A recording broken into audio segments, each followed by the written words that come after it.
कुछ एक बहुत सा सवार हुआ था कि चलो यूपीएससी पढ़ेंगे, कैसे भी करके करेंगे, तो कहाँ जाएं, उसके लिए पैसे का खर्च भी तो चाहिए। घर की स्थितियां थोड़ा सा विपरीत हो गई थी, तो ये लग रहा था कि खुद से ही करना है, घर से नहीं बताना है कि कैसे पैसे वैसे मैनेज करेंगे, हम अरेंज करेंगे, है ना। तो ये सुन के चले गए हम नोएडा, दिल्ली, और वहां पे सिक्योरिटी गार्ड की हमने जॉब ज्वाइन कर ली।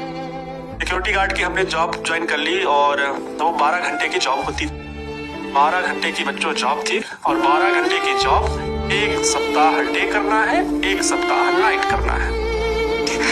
सेम यही ड्यूटी थी शाम के 6 बजे से रात के सुबह के 6 बजे तक, 6 से 6 ड्यूटी। और एक चीज ये भी रहता था कि जो आपका रिलीवर होता था, आपको जो छुड़ाने आएगा आपकी जगह पर, तो सप्ताह में एक दिन की छुट्टी वही मिलती थी। वो भी कब, जब मतलब सप्ताह में एक बार, 15 दिन में एक बार आपको 24 घंटे की ड्यूटी करनी पड़ेगी। 24 घंटे की ड्यूटी आपको करनी पड़ेगी लगातार, 12 घंटे फिर लगातार।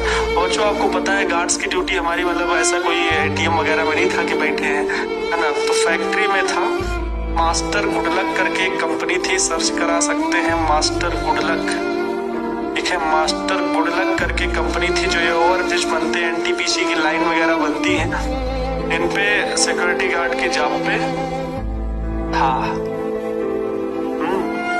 तो इस कंपनी में काम किए 12 घंटे, कोई दिक्कत नहीं है, खड़े रह करके गेट खोलो, एक आ रहे हैं वो 4 सर आ रहे हैं, तो वो गाड़ी आ रही है, ट्रक आ रहा है, उसमें बहुत सारा टन माल है, तो गाड़ी खोलो, गेट खोलो। गेट बहुत बड़े बड़े होते थे क्योंकि ट्रक निकलते थे, डंपर। रात में वहाँ के एसओ साहब जो थे वो बोले भी, आनंद तुम पढ़ाई करते हो, मैं देखता रहता हूँ, तुम रजिस्टर रखते हो, तुरंत भागते हो गेट खोलने के लिए, फिर पढ़ने लगते हो, अगर अभी तुम्हारी उम्र पढ़ने की है, ऐसा क्यों, ऐसा क्या जीवन में चल रहा है।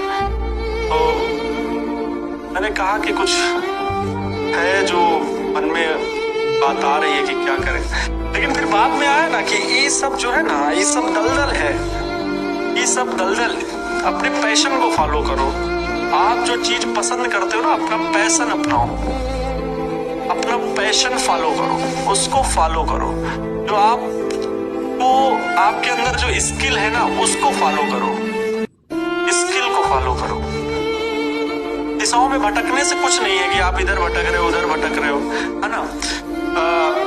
गैराज पे भी हम काम किए भाई, 2 महीने पे भी काम किए, 2 मंथ हम इस पे भी काम किए, इस पे 4 मंथ, 4 से 5 महीने हम सिक्योरिटी गार्ड पे थे, 2 मंथ गैराज पे थे। भाई ऐसा जाओ, ट्रैक्टर खोलो, डिफरेंशियल लिए टूटे हुए हैं, सन गियर निकाल रहे हैं, तो ये मतलब परिस्थितियां जब आती हैं आपके जीवन में, तो सीखना चाहिए कि हम इन परिस्थितियों से पलट कैसे सकते हैं, जंप कैसे मार सकते हैं, ठीक है। क्योंकि कहते हैं ना, नहीं, कमल का जो पुष्प खिलता है वो कीचड़ में ही खिलता है।